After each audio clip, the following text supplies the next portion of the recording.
Dalam nama Bapa dan Putra dan Roh Kudus, amin. Salam sejahtera bagi kita semua. Hai, apa kabar? Auntie, uncle, father, mother, kakak, adik, saudara, dan saudari dimanapun Anda berada. Salam kenal, pagi ini saya Efrasela Clarissa Nugraredi membawakan renungan berdasarkan Injil Matius pasal 8 ayat 28 sampai 34 dengan tema Yesus Solusi Bagi Hidup. Sebelum lanjut, saya mengucapkan limpah terima kasih kepada auntie, uncle, father, mother, kakak adik, dan para sahabat yang telah menonton, like, subscribe, komen, dan share video sebelumnya. Bantuan dan dukungan Anda semakin menyemangati kami dalam mewartakan sabda Tuhan. Mari kita bersama-sama mendengarkan Injil Yesus Kristus menurut Santo Matius. Setibanya di seberang, yaitu di daerah orang Gadara, datanglah dari perkuburan 2 orang yang kerasukan setan menemui Yesus. Mereka sangat berbahaya sehingga tidak seorang pun yang berani melalui jalan itu. Dan mereka itu pun berteriak, katanya, "Apa urusanmu dengan kami, hai anak Allah?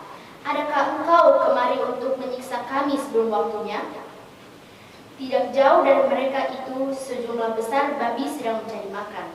Maka setan-setan itu meminta kepadanya, katanya, "Jika engkau mengusir kami, suruhlah kami pindah ke dalam kawanan babi itu." Yesus berkata kepada mereka, "Pergilah." Lalu keluarlah mereka dan masuk ke dalam babi-babi itu. Maka terjunlah seluruh kawanan babi itu dari tepi jurang ke dalam danau dan mati di dalam air. Maka larilah penjaga-penjaga babi-babi itu, dan setibanya di kota diceritakannya lah segala sesuatu juga tentang orang-orang yang kerasukan setan itu.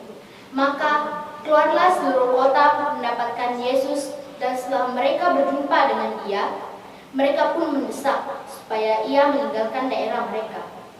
Demikianlah Injil Tuhan. Pujilah Kristus. Renungan. Para sahabat, bapak, ibu, auntie, uncle yang terkasih, kita semua yang berpartisipasi menonton video ini mungkin pernah berjalan di sekitar bahkan di kompleks rumah kita sambil merenung, bersenandung, atau bersiul-siul. Kita ingin rileks, santai, tidak diganggu, apalagi dibuat terkejut. "Apa urusanmu dengan kami?" teriak 2 orang yang sedang dirasuki oleh setan. Siapakah yang dimaksud dengan kata gantimu? Seorang pencari masalah atau seorang pengganggu? Bukan, no. Melainkan anak Allah, Yesus Kristus, yang dikejutkan oleh 2 orang yang dirasuki setan saat tiba di daerah Gadara. Inilah salah satu kebenaran kesaksian kitab suci bahwa Yesus adalah anak Allah, bahkan setan pun mengakuinya. "Apa urusanmu dengan kami, hai anak Allah? Adakah engkau kemari untuk menyiksa kami sebelum waktunya?"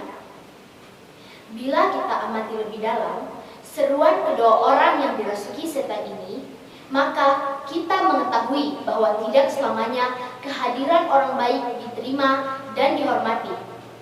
Kehadiran orang baik seringkali menjadi ancaman untuk orang jahat.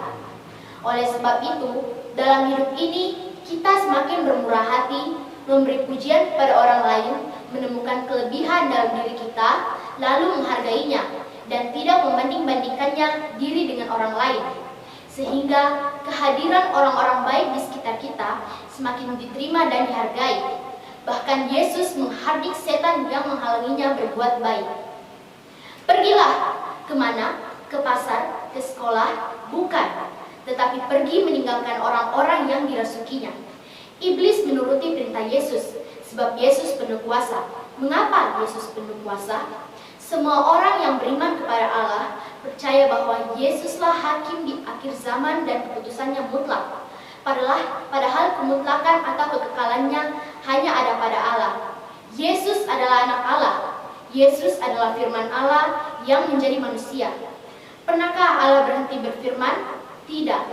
Jika demikian, firman Allah itu kekal. Rasul Yohanes dalam Injilnya menegaskan bahwa firman itu adalah Allah. Para sahabat, bapak, ibu, auntie, uncle yang terkasih, Kita perlu lebih lagi menyadari bahwa kita tidak pernah sendirian. Ada tangan penuh cinta sekaligus penuh kuasa, senantiasa melindungi dan melindungi kita. Pelindung itu ialah Allah Bapa, Roh Kudus yang firman kekalnya hidup dalam diri Yesus, yang tidak pernah meninggalkan kita, dan senantiasa melindungi kita dari segala mara bahaya, termasuk COVID-19. Yesus adalah solusi bagi segala persoalan hidup kita. Ceritakan resah, gelisah, cemas, beban hidup, sulitnya melangkah di depan salibnya, bertelut setia di depan salibnya, adalah cara terbaik menemukan jawaban atas semua masalah kita. Marilah kita semakin mendekatkan diri padanya dengan rajin membaca Alkitab, rajin berdoa, dan bersyukur teguh beriman pada Allah dalam Yesus, serta berlaku baik kepada semua orang. Semoga demikian. Amin. Bapa dan Putra dan Roh Kudus. Amin.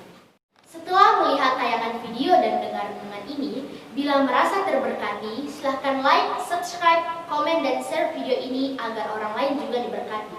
Salam sejahtera bagi kita semua.